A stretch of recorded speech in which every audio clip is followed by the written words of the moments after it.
So this chapter is chapter 12. It's capital investing decisions, and then time value of money is also included in here. You may have covered time value of money in financial accounting briefly.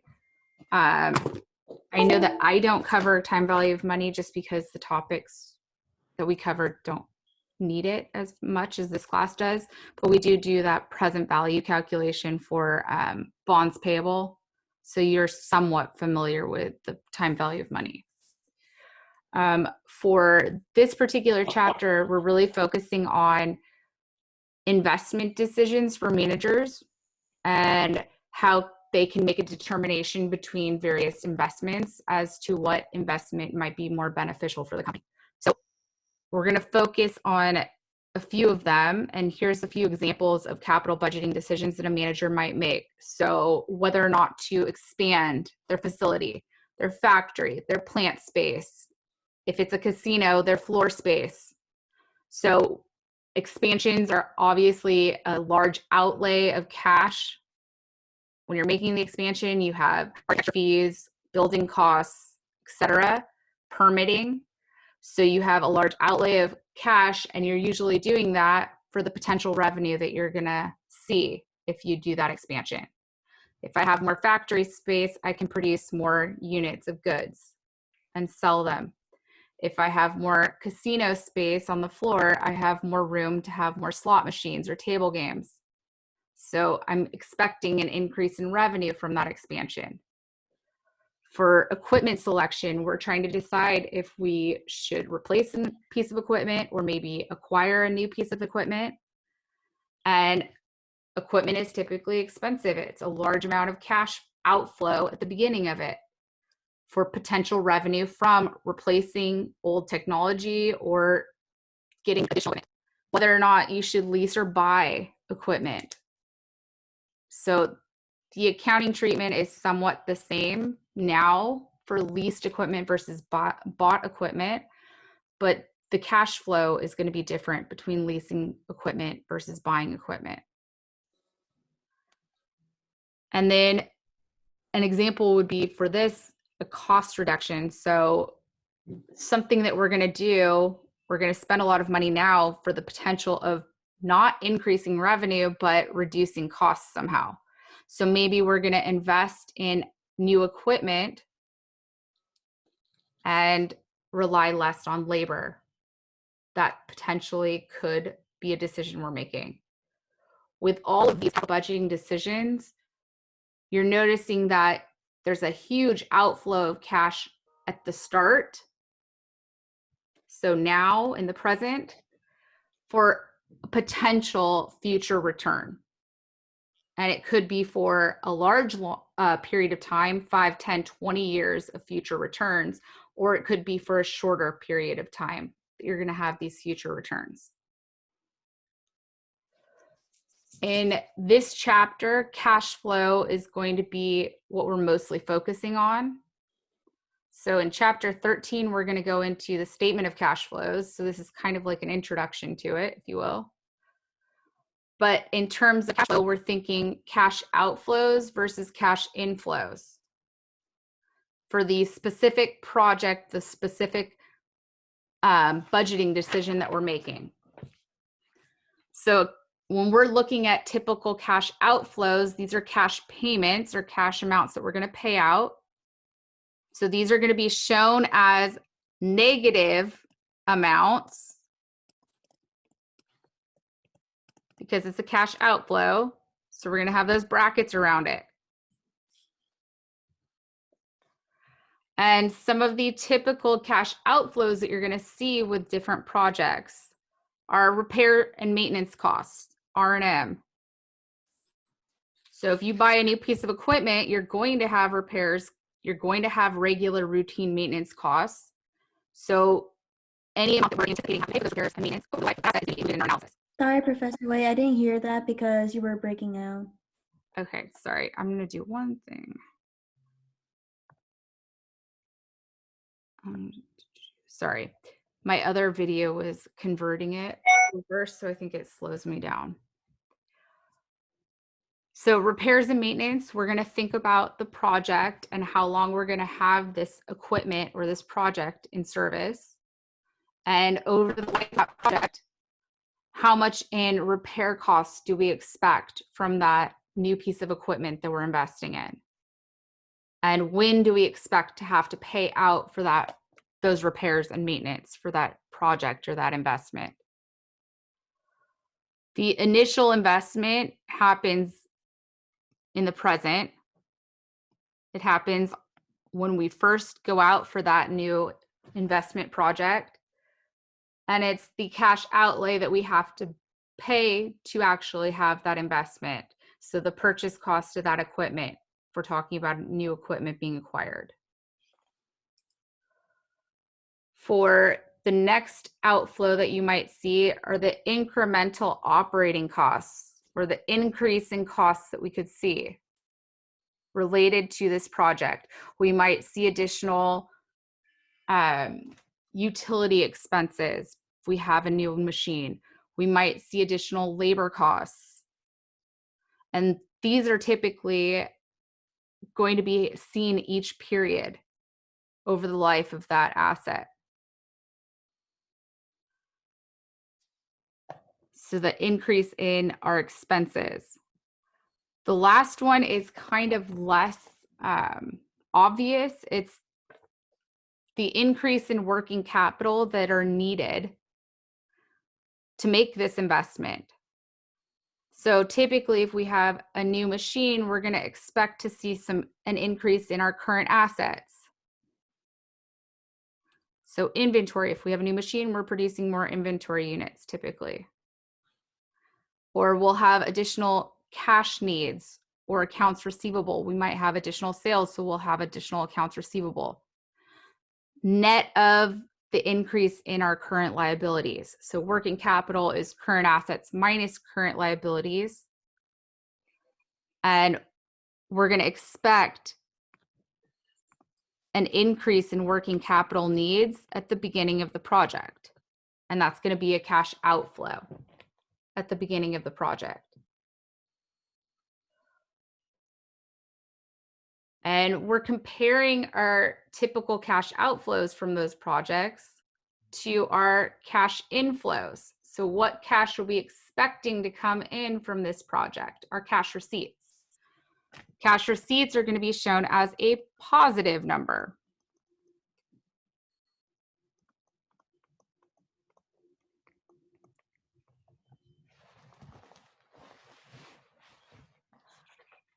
At the end of the useful life, how much do we expect to sell the asset for? So salvage value.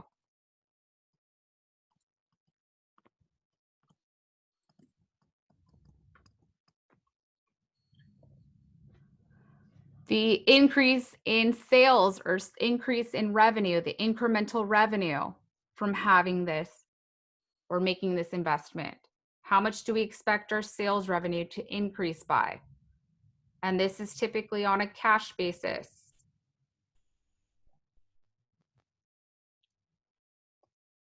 This is typically over the useful life of the asset.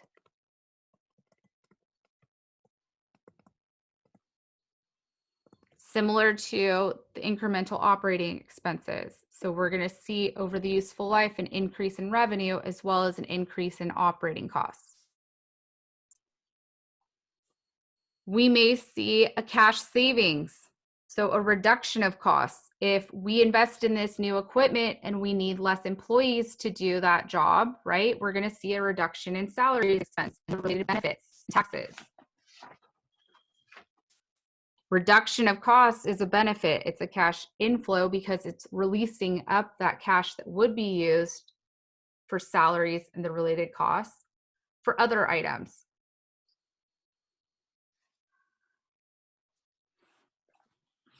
And this is also typically over the useful life.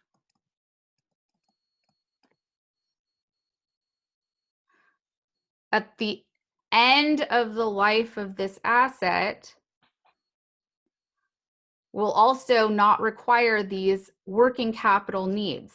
So we're releasing those working capital that was used for this project for other projects in the future. So this release of working capital happens at the end of the useful life.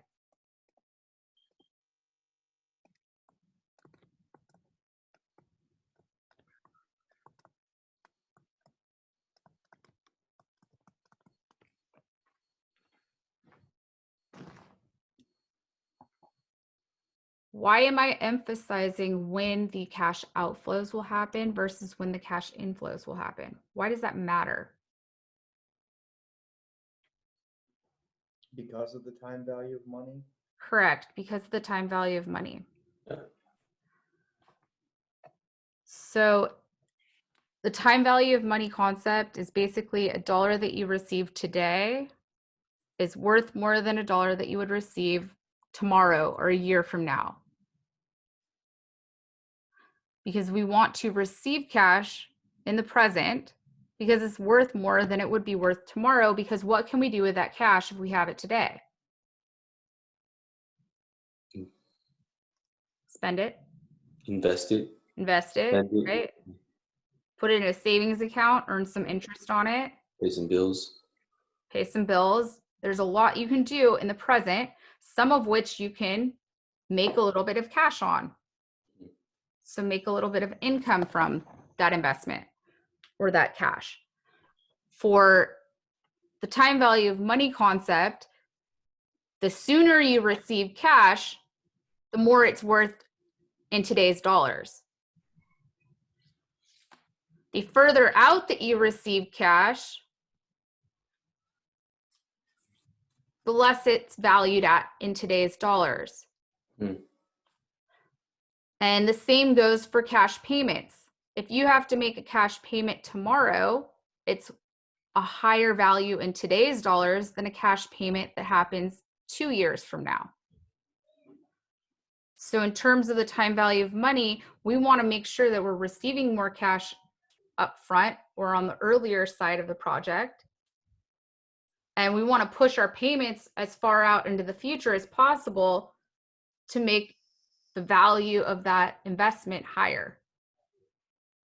If we're receiving a huge amount of money 20 years from now, but nothing in between, and we have to make the investment today, we're probably not going to make that investment because the cash outflow today is worth a lot more than the future cash inflow, even if it's double the amount, because of how far out in the future it is. Two of the methods that we're going to look at use the time value of money concept. And basically what we're doing is we're discounting future cash flows, cash inflows and outflows to what they are valued at today.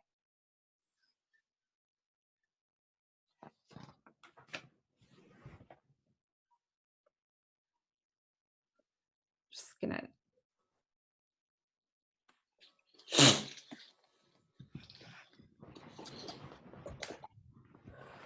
in this chapter, 4 different methods are talked about. 3 of the methods focus on cash flow, cash basis. 1 of the methods looks at and takes an accrual basis. Remember, cash basis means that revenue is when cash is received, revenue is earned. Expenses are incurred when cash is paid. So we ignore certain items like depreciation, amortization, because those are non-cash items. Gains and losses are non-cash. What we care about is how much do we sell it for versus how much we paid for it. The payback method, net present value method, and the internal rate of return focus on cash basis of investments or the cash flow of investments. So we take a cash basis approach with these 3 methods. 2 of those methods takes into account the time value of money.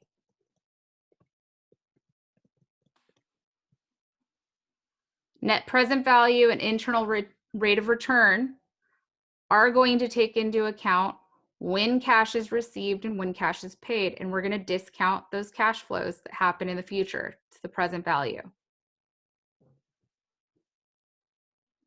The payback method does not take into account the time value of money. It's a quick and dirty calculation of how long we expect our initial investment to be recouped, the length of time it takes us to recoup that initial investment. We don't care how far off it is into the future. We don't discount those future payments, or sorry, future cash receipts to the present value. The last method is the accounting rate of return. And we don't use a cash basis for this method. We focus on the accrual basis of income.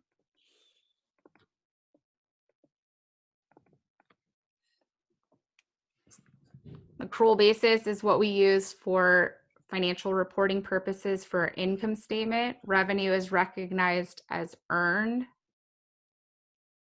We could receive cash before we recognize revenue. We could receive cash when we recognize revenue, or after we recognize revenue. Has nothing to do when we actually receive cash. Expenses are recorded as incurred. We may never pay cash for that. Or we could pay cash before we've incurred the expense, when we incur the expense, or after we incur the expense. So it takes a different approach to calculating income than the three above on a cash basis. For our purposes, I'm going to go through the three above. I think the accounting rate of return is a simple calculation. You don't need me to walk you through it. But I want you to know the three above, and that's what we're going to focus on today.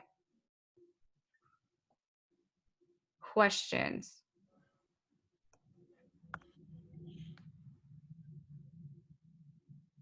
Okay. Before we get into the payback method, we're going to look at some present value tables. And I'm going to preface this. You will all take a finance class, probably next year, in your third year or your junior year as a business major. In your finance class, you will learn about present value, the time value of money, future values, etc. You'll be using a financial calculator. I do not require you to spend $35 to $40 on this special calculator for one chapter of this class. So we're going to be relying on present value tables to do the same calculation. It's not hard to use the present value tables.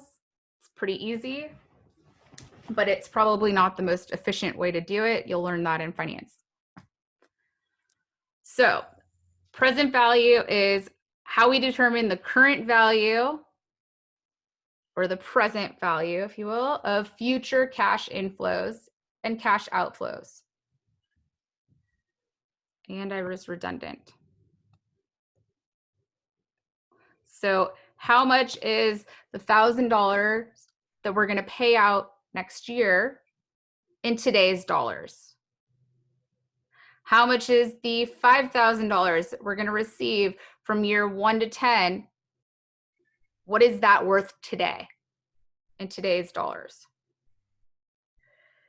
In the appendix of chapter 12, there are two present value tables. Present value of $1 is on page 743, appendix 12A, and on page 744 is the present value of an annuity, appendix 12B. In some cases, you're going to want to use the present value of $1. In other cases, the present value of an annuity table. In net present value, we're going to use both tables.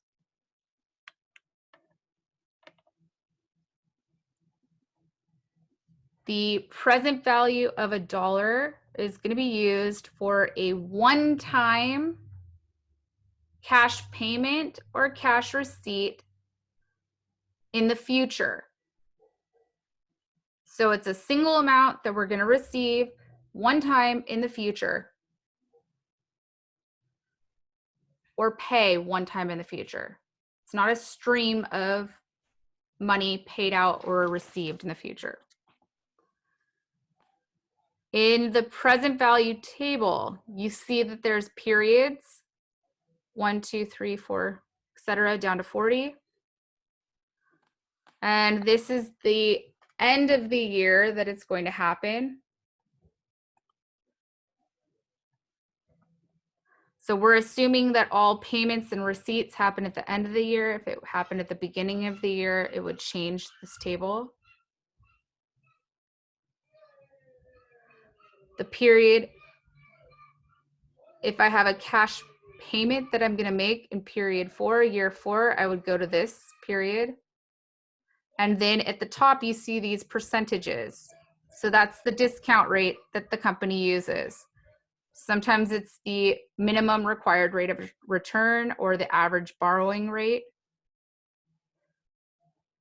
So if the company is expected to receive $1,000 or pay $1,000 at the end of year 4, and their discount rate is 5%, the present value factor that we would use is 0.823 to discount that $1,000 that we're going to pay out in year 4 to the present value today, what it's worth today. So we're going to do a quick example.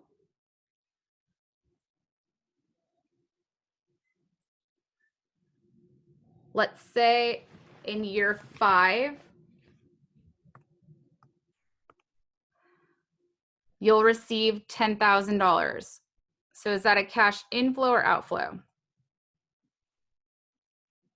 Info. Cash inflow. 5 years out from today. The discount rate the company uses is 10%. So we're going to take our future cash flow.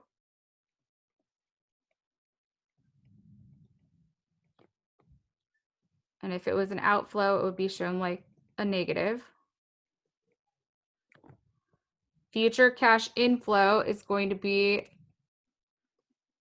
10,000. And we're going to go to the table to find our present value factor.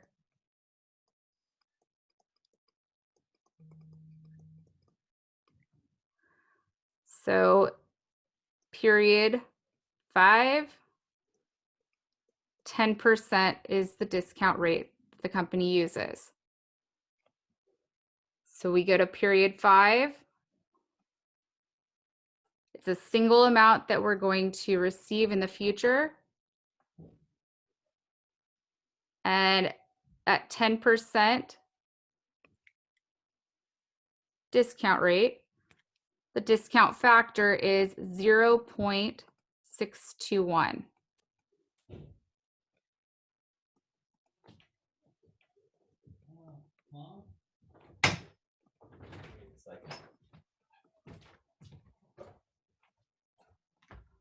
There's a smoothie, Mom. Thanks, baby. The value of that $10,000 that we'll receive at the end of year 5 is worth what today?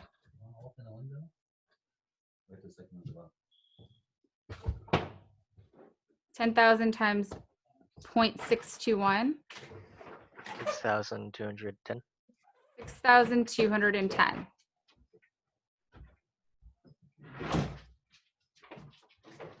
Let's say instead that you were going to receive it in year 3.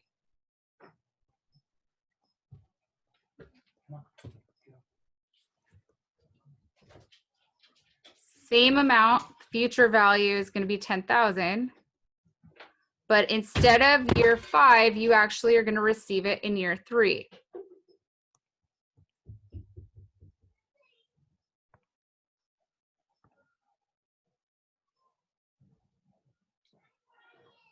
Are we still using that 10%? Yeah. Yes. Yeah, still using 10%. Still using 10%, but now instead of period 5, we're going to look at period 3, right? So 2 years earlier. And the discount factor is 0.751. 0.751. So now if I receive that 10,000 2 years sooner, 2 years quicker, what's the value of that 10,000? Is more. It's more, So- 7,510.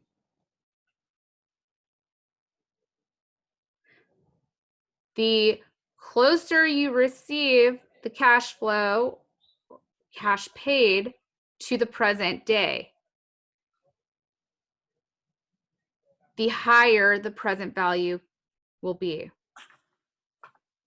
So I want to receive cash receipts as soon as possible because they're worth more to my company, to me, if I receive the amounts sooner. For cash payments, I want to pay them as far out into the future as possible. Because the same thing would happen. If you look at the 10% column, if I received that $10,000 in year 40, what's it worth in today's terms? So that $10,000 that you'll receive in year 40, you're going to use a 0.0022. Sorry, 0.022. What's that $10,000 worth today? Be worth $220. Yeah.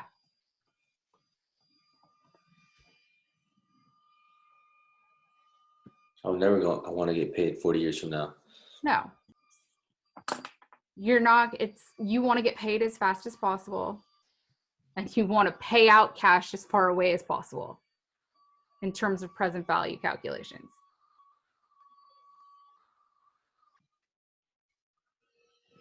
How does that apply with credit? With credit, Yeah. like your credit score or your credit card? Like say you like don't pay it. This is it. You know what I mean? Like, and then you let it go on until like. You have the interest included in it too. Okay, all right. There's some other things that are in it. It's I not see. usually going to be as beneficial. Yeah. Okay. Credit cards, you usually want to pay them off as soon as possible because the interest they're charging is an incredibly large amount. Yeah. 30%. Yeah. Okay. For the other table, you have present value of an annuity. Annuity is a stream of future cash flow.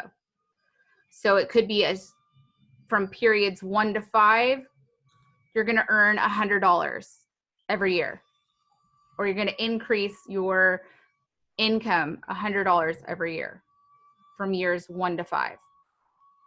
It could be a reduction in operating costs that you're going to see each year. So it's a future cash inflow or outflow of the same amount, identical amounts for a period of time.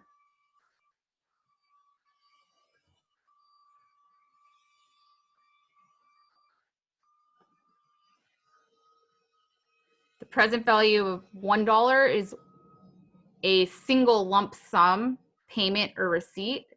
The present value of an annuity is a stream of identical receipts or payments. So slightly different. Could you repeat that, please? The present value of $1 is a single lump sum payment or receipt in the future. The present value of an annuity is a stream of future payments or receipts that are the same amount each year or each period. Thank you. No problem. So I could do it if I'm receiving cash of $100 in each year, years 1 to 5, I could go for year 1, find the factor and multiply times 100. Year 2, find the factor, multiply times 100, etc. Or I can use the present value of an annuity table to do the same thing, but faster. For the periods, it's the same. It's the end of the year. And then you have your discount rate again up at the top. So let's say the company will receive $1,000 from years 1 to 5. So future cash inflow or outflow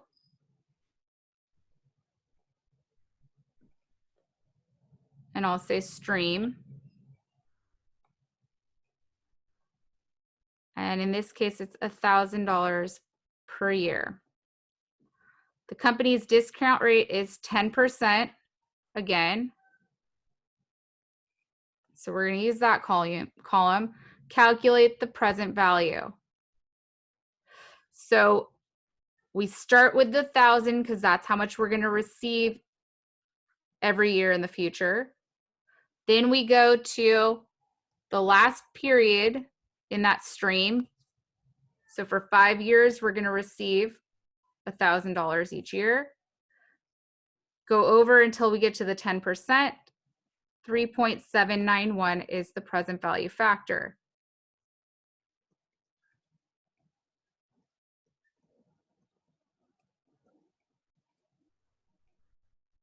So period 5,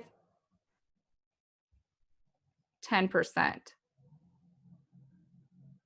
3.791.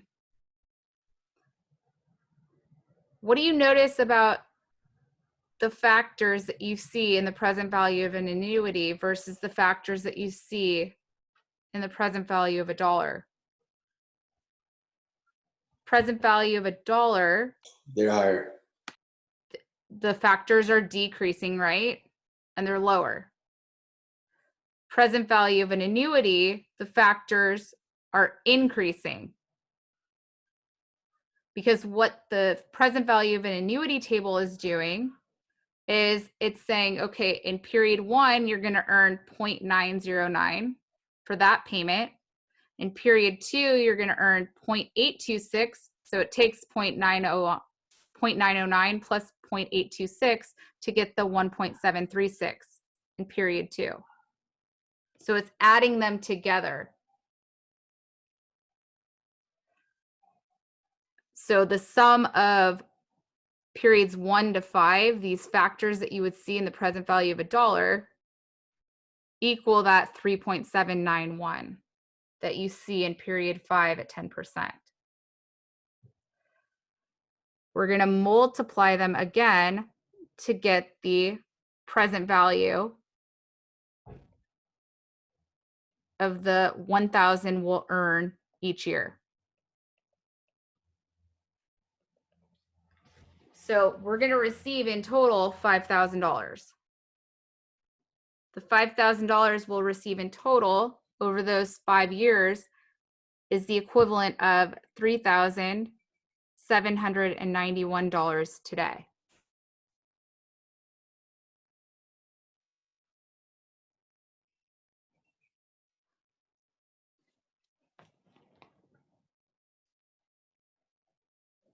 Does that make sense?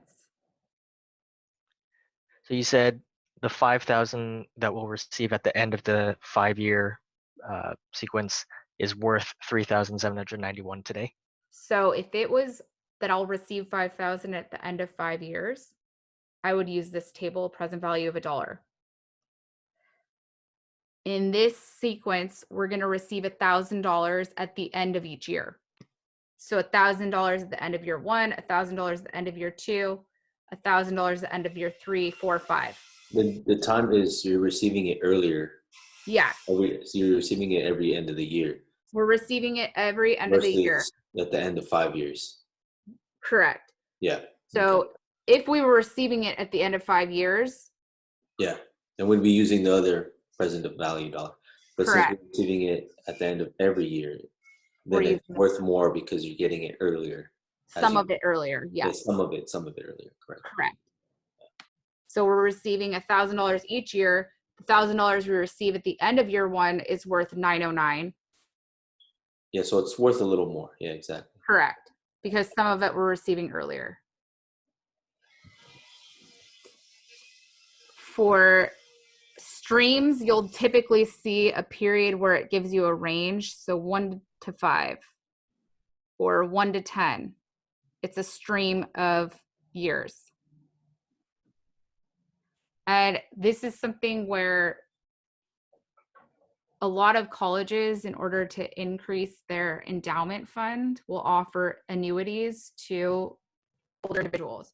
If you give us $100,000, we're going to pay you X amount each month over your life, over the remainder of your life. And it's this guaranteed kind of income that you're going to receive. It's an annuity.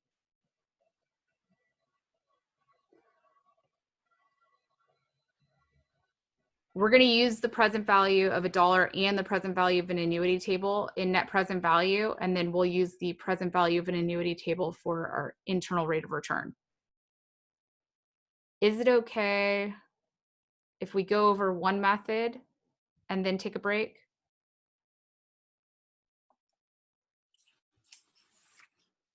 Yeah, that's fine. Okay, Sounds good. thanks. So the payback method is an extremely easy method to calculate. I do it in my head sometimes when I want to think about it. I just refinanced my house and I figured out how long it would take me to recoup the cost of that refinancing. So sometimes it's not worth it. Sometimes it's going to take you a few years to recoup that initial cost. It's just not worth it to refinance at that point in time because it's not enough cash savings for the cost. But with a payback period, it's saying, how long will it take us to recoup that initial cost? And we're taking our initial investment divided by the net annual cash inflows from that investment. So how much will our cash flow increase? And you're looking at net because you want to net out the increase in those cash outflows as well from this project.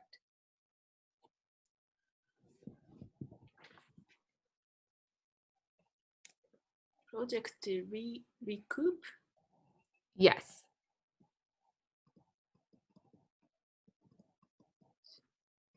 So the payback period is a length of time it's going to take, typically expressed in years. So how long does it take for a project to recoup its initial cost? The initial cost we have to pay out immediately. So we're trying to figure out how long it's going to take us from when we have to pay out this amount to have enough cash inflow, net of cash outflows, to cover it.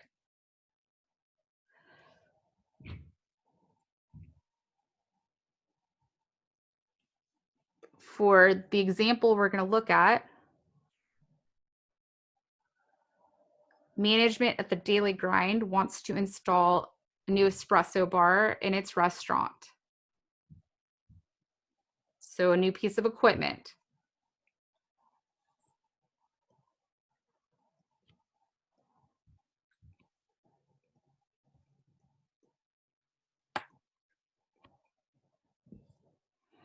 The costs are going to be $140,000. And this asset is expected to have a useful life of 10 years. So it's going to provide us with an increase in revenue for the next 10 years.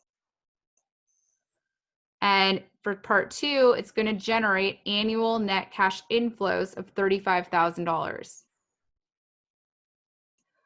Management requires a payback period of 5 years or less on all investments. What is the payback period for the espresso bar? So using the information above, our initial investment, how much we have to pay out in cash initially, is $140,000. And we're going to divide that by the net cash inflows, which they gave us. We don't have to do a calculation for this one. $35,000 per year. An increase net cash flow. So we're taking a dollar amount divided by a dollar amount per year. The dollars will eliminate when we divide dollars by a dollar amount per year. So we're going to be left with years. And how many years will it take for us to pay off that initial cost?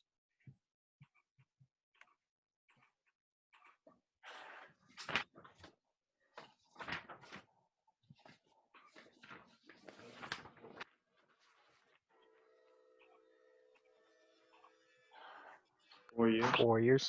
Yeah, 4 years exactly.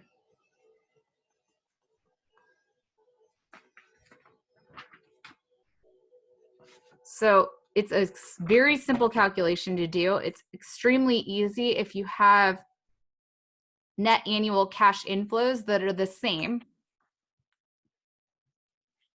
If you have even cash inflows, it's very easy to calculate. You use this calculation. If you have uneven cash inflows, you have to calculate it a little bit differently. The key thing to remember with the payback method is it is a cash basis method.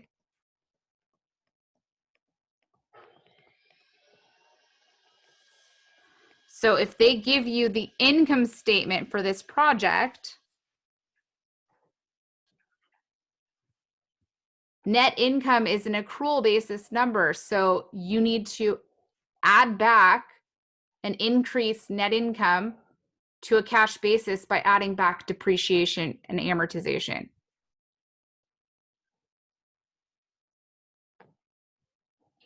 Because we want the cash flow, the net annual cash flow.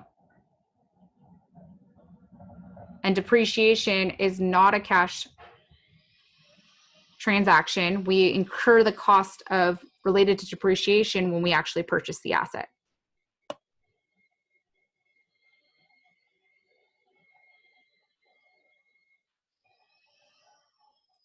Is this calculation pretty easy?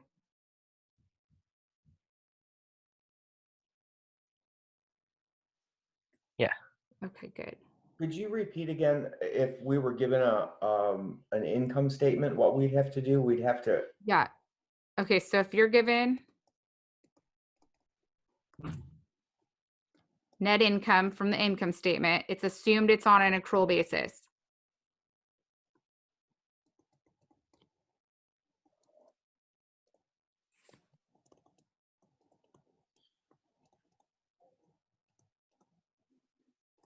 In that case, you're going to add back depreciation and or amortization expense. Because these two items, depreciation expense and amortization expense, are reducing net income. They're both non-cash.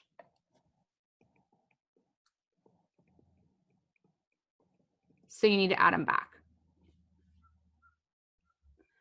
In this chapter, I don't think it gets so difficult as to have gain or losses in there either, but you'll see in the next chapter, you would do the same, where you either add it back or subtract it, depending if it's a gain or a loss. But basically what we're doing is just converting it to a cash basis.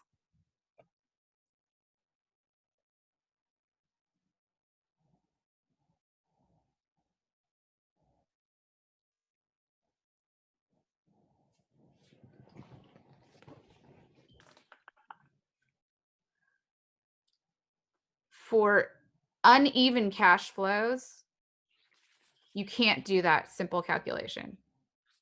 It's a little bit more complicated. It's not that difficult. But you have to actually go through and do it year by year to figure out when it pays back. So I'm just going to set up a little calculation for us.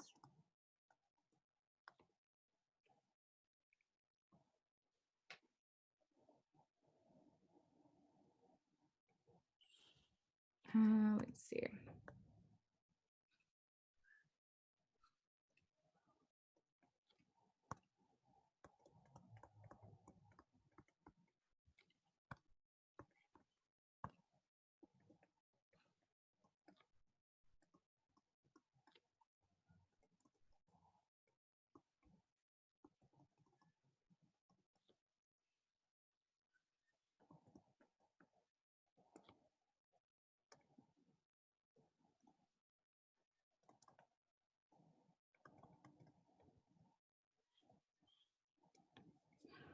So for project X, you're going to have the year, the cash inflow or outflow, and then the amount left to recoup of that initial investment. We're going to have the same for project Y.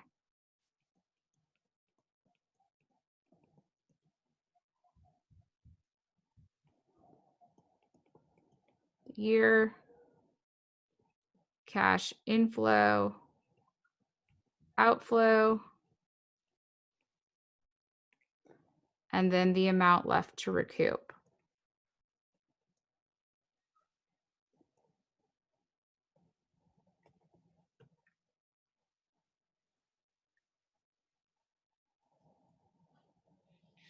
So this company has two investments they're considering.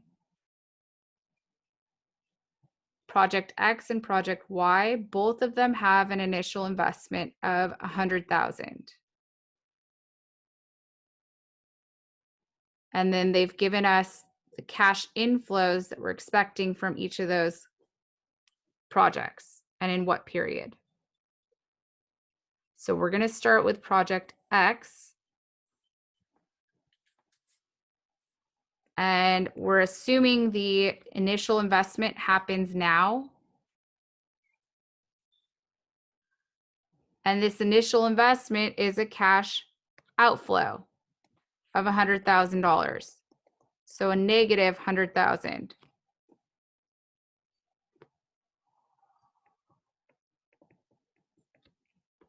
So in year 0 or the present day, how much do we have left to recoup for this investment? $100,000.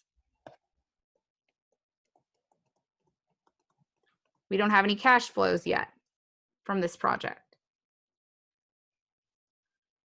In year 1, we're expecting to have net cash inflows of $60,000. So a positive $60,000 that's going to be offset against that initial investment. So technically it is subtracting. We're netting these two amounts. 100,000 outflow offset by an inflow of 60,000. How much of that investment do we have left to recoup? 40,000. 40,000. So it's still negative left to recoup. Year 2, the project's going to bring in exactly 40,000. We had 40,000 left to recoup. We brought that in year 2. So how much do we have left to recoup at the end of year 2? 0. 0. So this project pays back in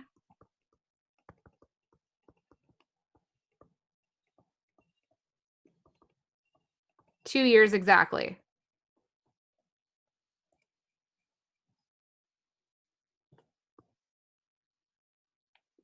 I want you to do project Y by yourself. So I'll turn off the recording for a second. Okay, so for project Y, same outflow in the present, 100,000. So you have 100,000 left to recoup.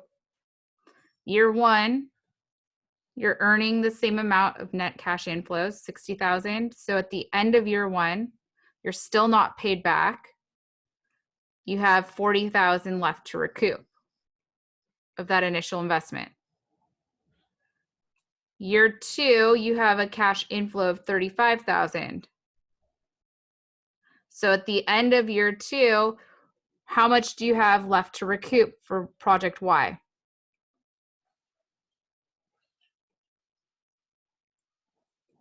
$5,000.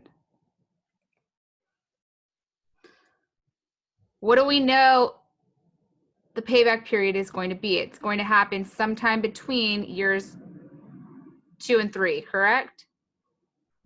So the payback is going to be 2 years and a fraction, so 2 point something years. To figure out that fraction, We're going to take the amount left to recoup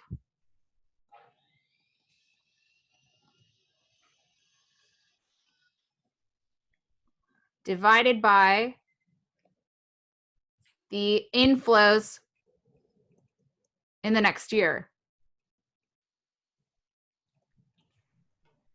Because we know that it's going to recoup the investment somewhere between year 2 and 3. And this is to get the fraction of the year.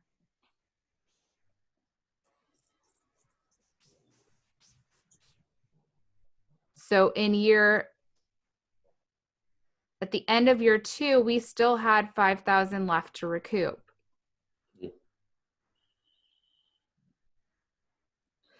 And in year 3, they're going to earn $25,000. So pretty early into year 3, we're going to have paid back this investment. $5,000 left to recoup divided by $25,000 earned in year 3 for project Y gives us 0.2 years. So project Y has a payback period of 2.2 years, roughly.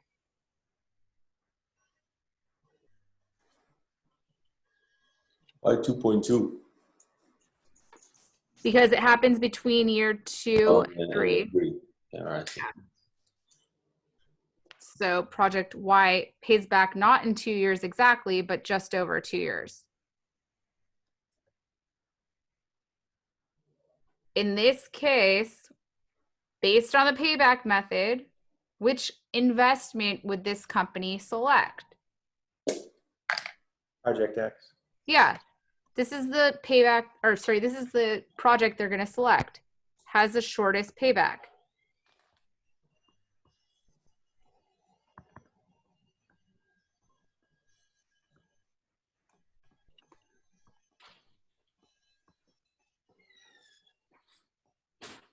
Is this the better investment for the company to make? It has a shorter payback, yes, pays back slightly quicker, but is it the wise decision? Without further analyzing it, no. I mean, it's obvious that you're going to have additional inflows with Project Y, so you'd have to take it to another level of analyzing it. Exactly. So in year 3 to 10 with Project X, you're not earning anything. Great, the investment repays back in 2 years, but that's all it pays back. You don't have any additional earnings above and beyond the cost for Project X. For Project Y, they're going to earn an additional $25,000 over those 7 years. So about $170,000 in additional profit, cash flow is going to come in from Project Y above and beyond the cost. And yeah, you discount it, but it's still more profitable to select Project Y. But based on the payback method, we would ignore any of those cash inflows that happen after the payback period is met. So we would neglect to see that Project Y is actually more profitable than Project X if we solely looked at the payback period and only used it to make that determination. That's a fatal flaw that comes with that payback period method. Is it a good method to use? Is it pretty quick to calculate? Yes. But should it be the only method that's used to make decisions? No. Yeah, so if you're just initially trying to eliminate things, this would be like just a quick way to go about that, right? Correct. If you're trying to eliminate like 20 different investments and try to figure out the top 5 to maybe focus on, or if it appears that some of those investments aren't going to be even recouping anything until like way out into the investment, you're probably just going to eliminate it immediately. So yeah, it's a good one to kind of feed through. It's also good just to have for people like me or individuals. It's a good one to use for our own personal kind of determinations because it's a lot easier to calculate than net present value. We're going to take a break here though. And then we'll go over the last two methods. So net present value is a discounted cash flow model. And what we're doing is we're comparing the present value of the cash inflows that are expected to happen in the future to the present value of the cash outflows from the project to determine whether or not the inflows, discounted inflows, are greater than the discounted outflows. So we're basically figuring out whether or not the investment is going to meet or exceed our minimum required return, the discount rate that we're using, or if it's less than that minimum required return in terms of net present value. So what we'll be doing is calculating the net cash inflows and the net cash outflows in terms of the present value. And we're going to use a little table that I set up below. So we have the cash flow in the first column, the year or the period that it's going to happen, the cash, is it a cash inflow or outflow, and the amount, the factor, present value factor that we're going to use, and the present value of that cash inflow or outflow. So Lester Company has been offered a 5-year contract to provide component parts for a large manufacturer. Here's the cost and revenue information expected, and then we have the annual cash revenue and costs. So cost of the equipment is $160,000. Working capital required is $100,000. The relining of the equipment is required in year 3. Salvage value of the equipment at the end of the useful life. And then we have revenue and then costs annually. Because they gave us these amounts in terms of annual cash flows, revenue, and costs, we're just going to figure out the net cash inflow for those annual revenues and expenses.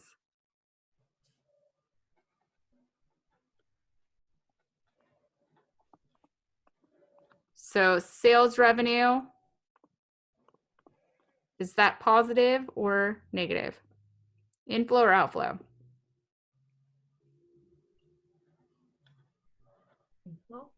Inflow. Yeah. So we're expecting sales revenue from the project to be $750,000. Cost of parts sold, so like cost of goods sold,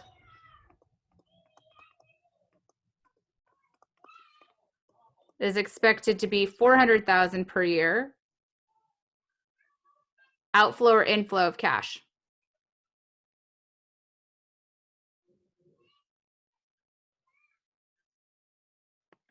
Outflow. Outflow.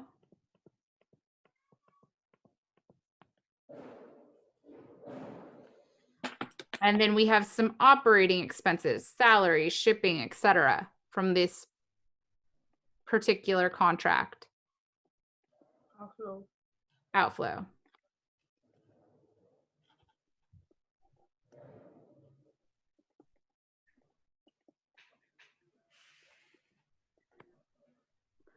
$270,000.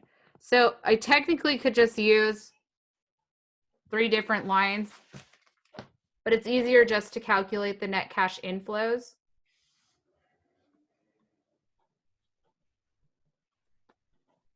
So the net cash inflows are basically the net earnings from annual earnings.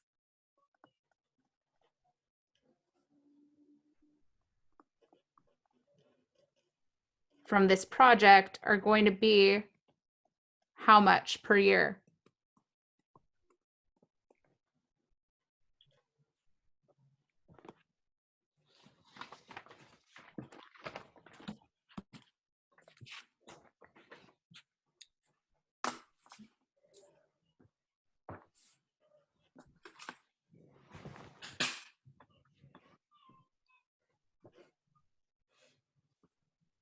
80,000. 80,000.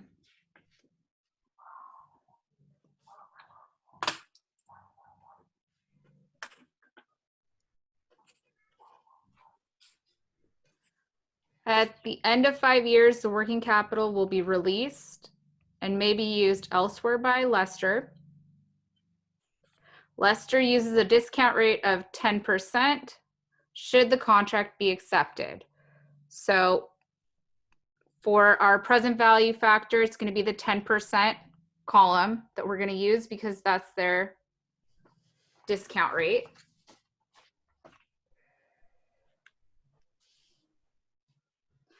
We've already used these three when we calculated that net cash inflow.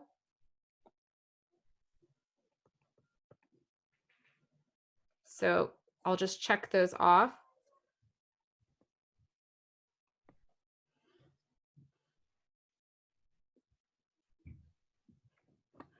And to do this net present value calculation, we're going to go through all of the costs and all of the cash inflows that we're expecting. So the first one that we're going to list is going to be the cost of the special equipment, the initial investment.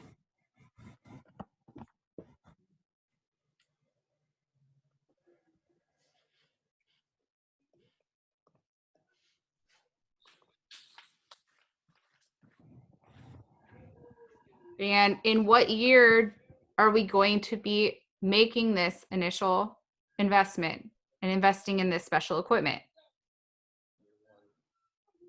Year 0 or the present, so now?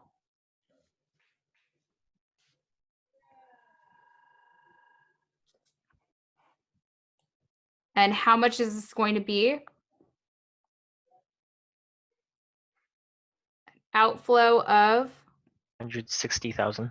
$160,000.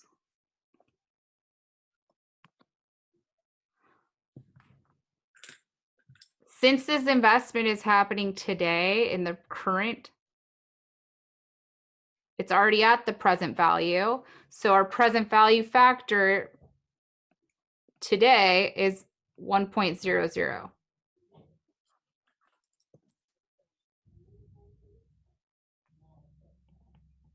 We're going to take the cash inflow or outflow, 160 times the present value factor, which is 1, to get the value or the present value of that particular cost. So 160,000 outflow times 1, the present value of that outflow is 160,000. Because today is the present.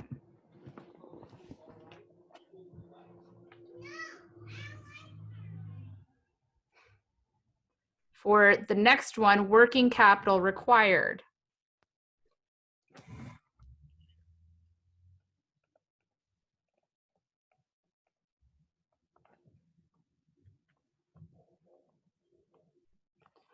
And when do we have to pay out that $100,000 for working cap?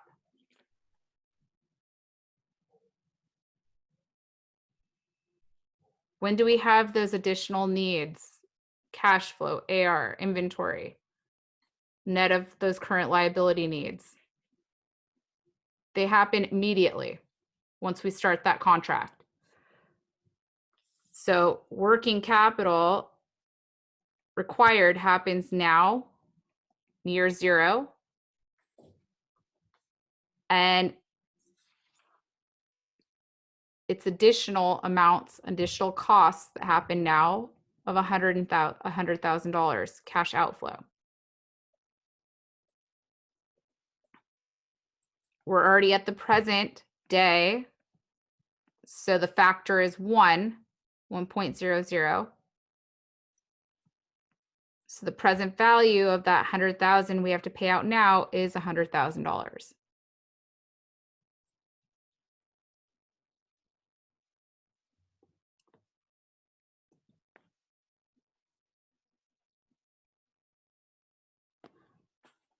Before we get to that next cost, I'm just going to use the net cash inflows. It doesn't really matter the order that you go in, but I don't want to forget it. Annual net cash inflows.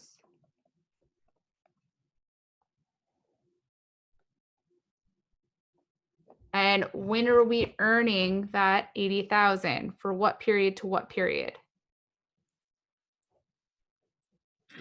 0 to 1. From year 1 to 5, yeah.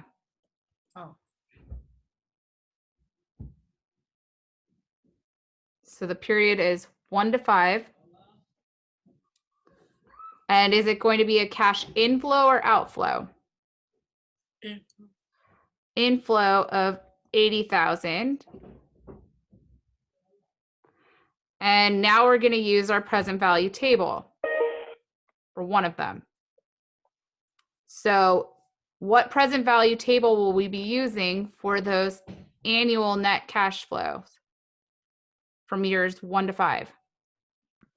Annuity. The annuity table. Correct. Present value of an annuity, which I have to go back above. I forgot to copy it down.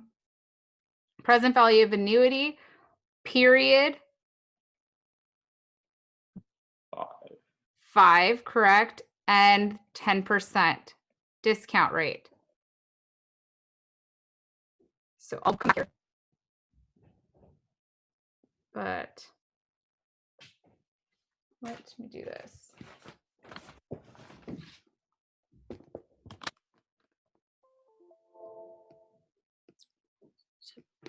I'm going to insert a picture.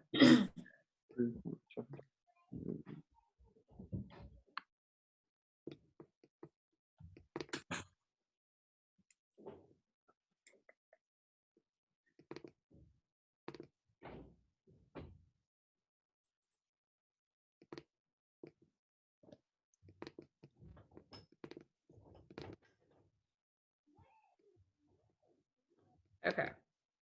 So for this one, we're using the present value of an annuity, which is the first table.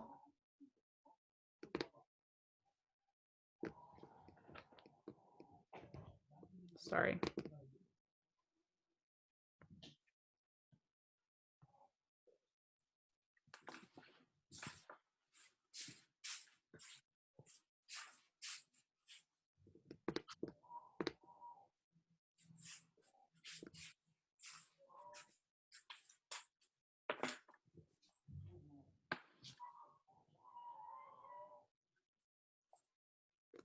I have to wait, sorry.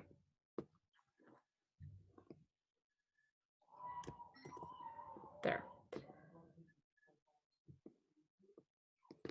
Okay. Present value of annuity, period 5, 10% is going to give us what factor? 3.791. 3.791.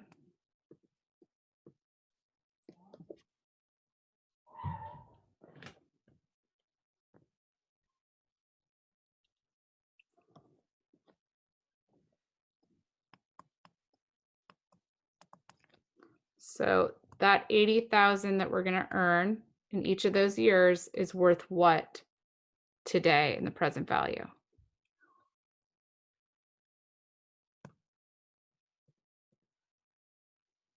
$303,280. 302, or sorry, 303,280, correct. Positive cash inflow.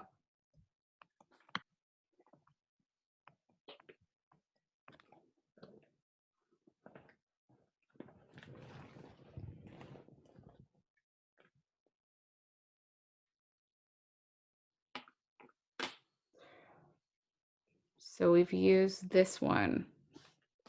Relining of equipment happens in year 3.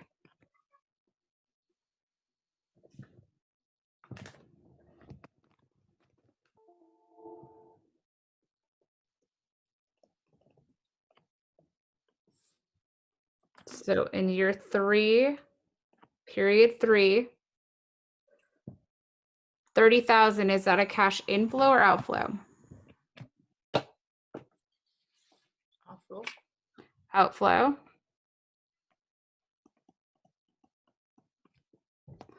And which present value table will we use for this one? Present value of $1 or present value of an annuity? $1, one time. Correct. Present value of $1. It's a one-time payment.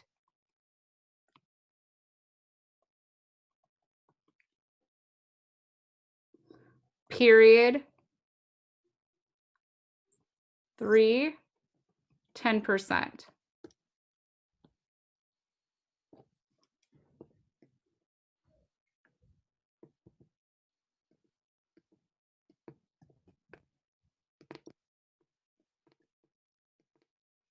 So in that present value of $1 table, 10%, period 3, 0.751 is the present value factor we're going to use. So 0.751.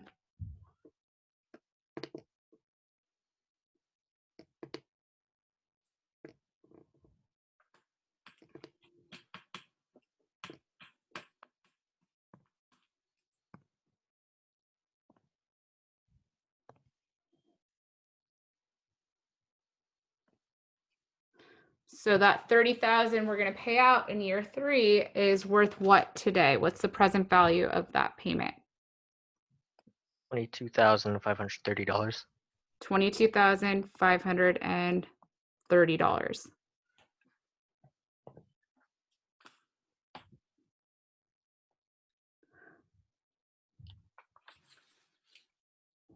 So we've used that.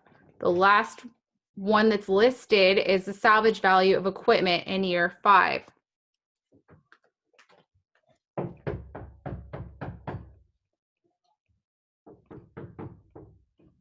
So how much we expect to sell this asset for in 5 years?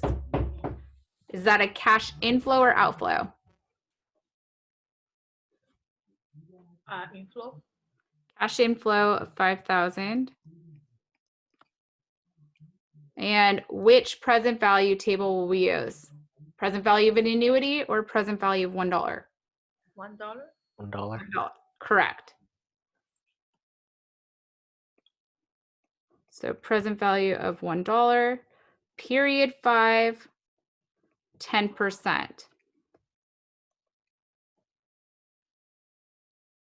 So the factor that we're going to use is 0.621. 0.621. So that $5,000 that we're going to receive at the end of 5 years is worth what today? 3,105. Correct. 3,105.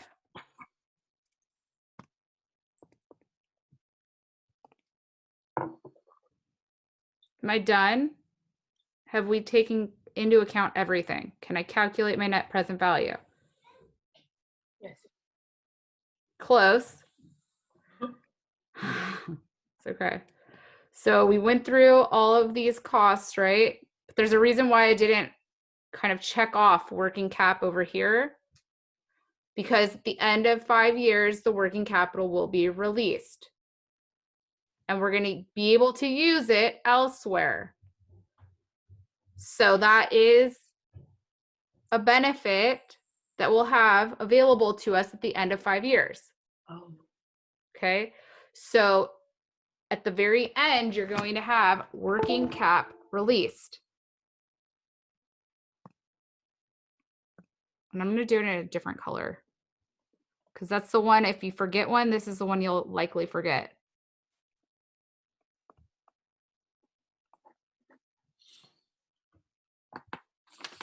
And at the beginning of the life, we had to pay out 100,000 or have $100,000 in working cap available. And it happened at the present day. That 100,000 outflow is now going to be considered an inflow at the end of year 5. But that 100,000 that we're going to have released at the end of year 5 is not going to be worth 100,000. what's the present value table we're using?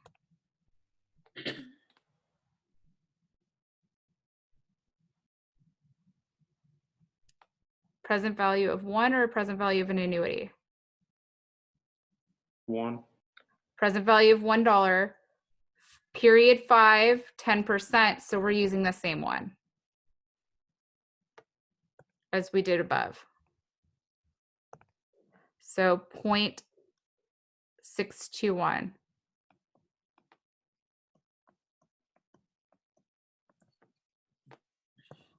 So that $100,000 in 5 years is only worth $62,100 today.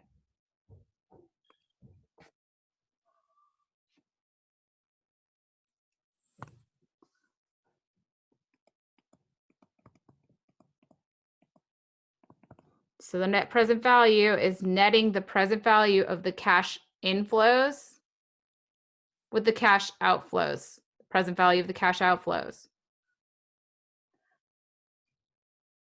If the net present value is 0 or positive, it means it equals or exceeds the discount rate used or the minimum required borrowing rate, minimum rate of return.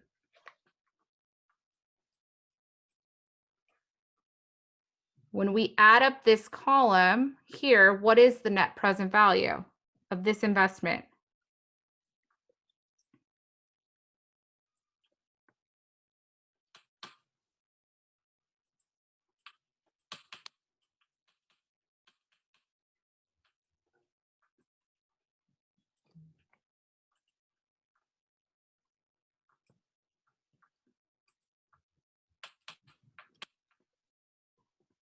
$85,955.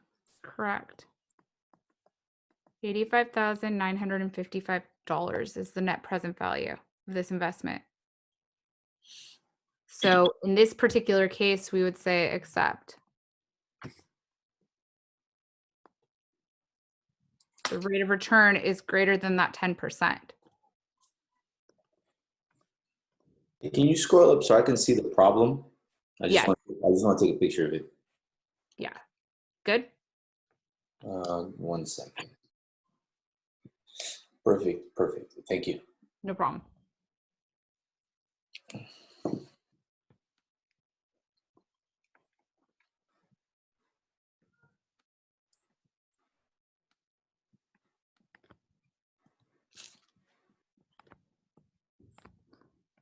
So if the net present value is greater than or equal to 0,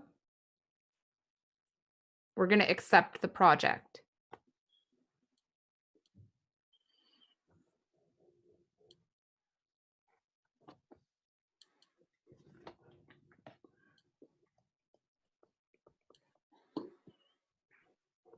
If the net present value is less than 0, we're going to reject the project.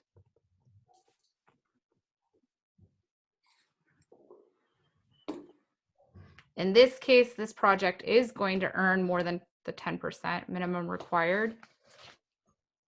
So we would obviously accept it. It's a good investment to make.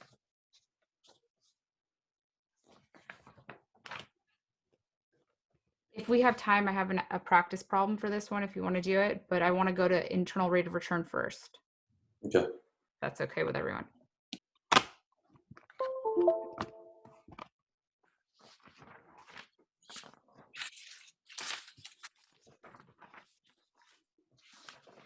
Out of all of the calculations that you're going to do in this chapter, net present value is the hardest one. Internal rate of return takes a little bit of a different look at discounted cash flows. But it is using the time value of money concept. It is using cash outflows and inflows. It's not using accrual basis numbers. And it's the rate of return promised by an investment project over its life. And you're figuring out the rate of return based on the discount rate that's going to cause the net present value of the project to equal 0. So the internal rate of return will be the point where net present value equals 0. So technically you could go through and figure out net present value until you get to the point where it equals 0 and back into that discount rate, or you can do a very simple calculation to figure it out. With the internal rate of return, we're calculating that internal rate of return, and then we're comparing it to the company's minimum required rate of return. If the internal rate of return is equal to or greater than the minimum required rate of return for the company, we're going to accept the proposal. If the internal rate of return is less than that minimum required rate of return for the company, we're going to reject it.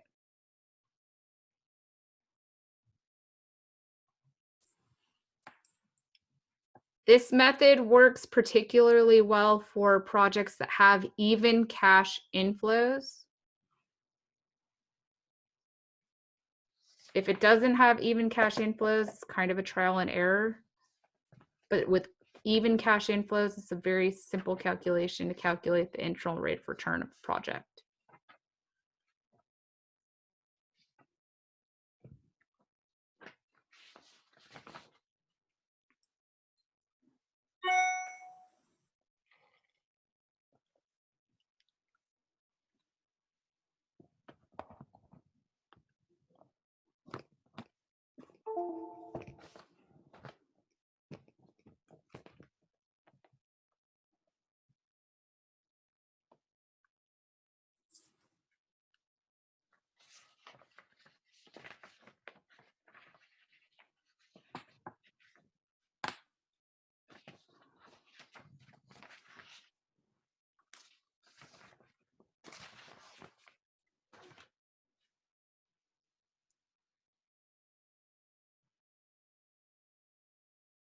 Is good?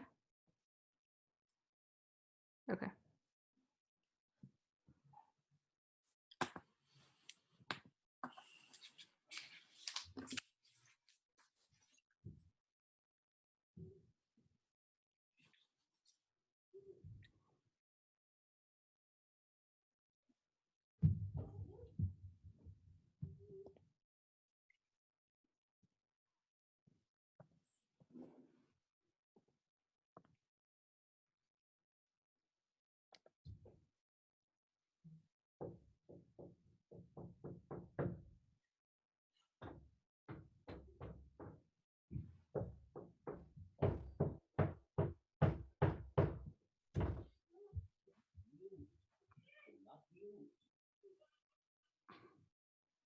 Okay.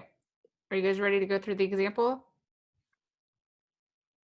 So with the internal rate of return, the first thing that you're going to do is calculate the present value factor.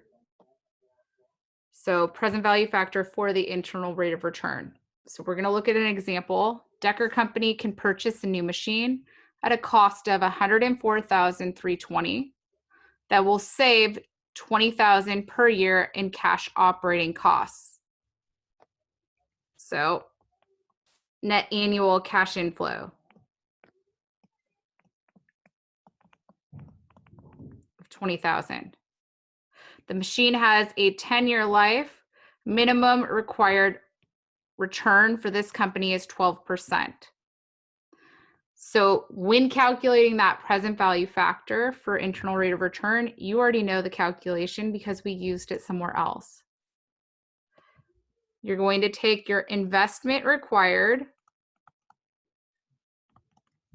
So initial investment required.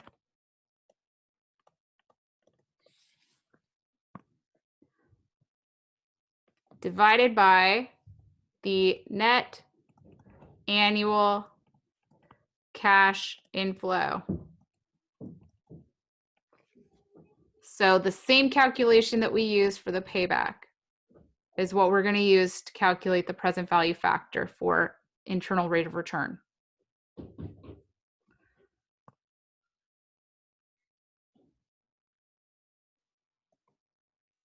So in this particular case, the initial investment required was 104,320.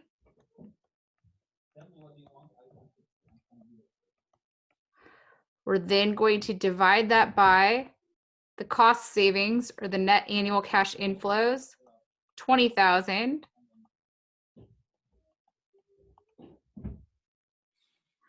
To come up with the present value factor that we're going to use.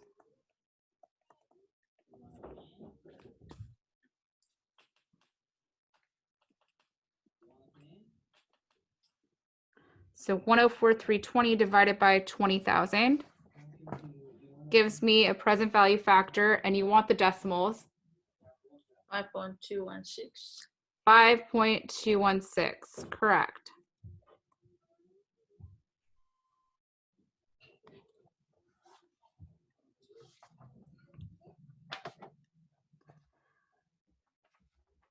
So once you have that present value factor, you're going to go and pull up your present value of an annuity table and go to the useful life, 10-year useful life for this project. So period 10. And then we're going to go and find as close as you can to that present value factor for this project. So 5.216 is the present value factor that we have. At period 10, that 5.216 is achieved at 14%. It's exactly that factor. So this is the internal rate of return for this project.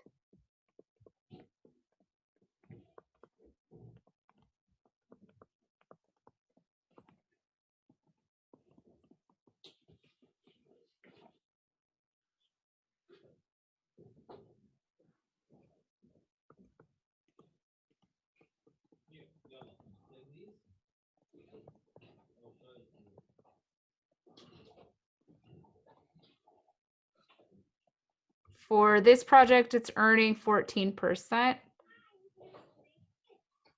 The company has a minimum required return of 12%.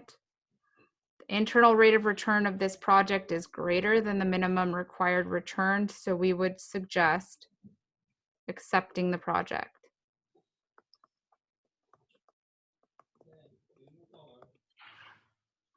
And for the factor, if it doesn't come up exactly, you want to choose the percentage that has the exact, or it has the closest factor to the present or to the present value factor that you calculated.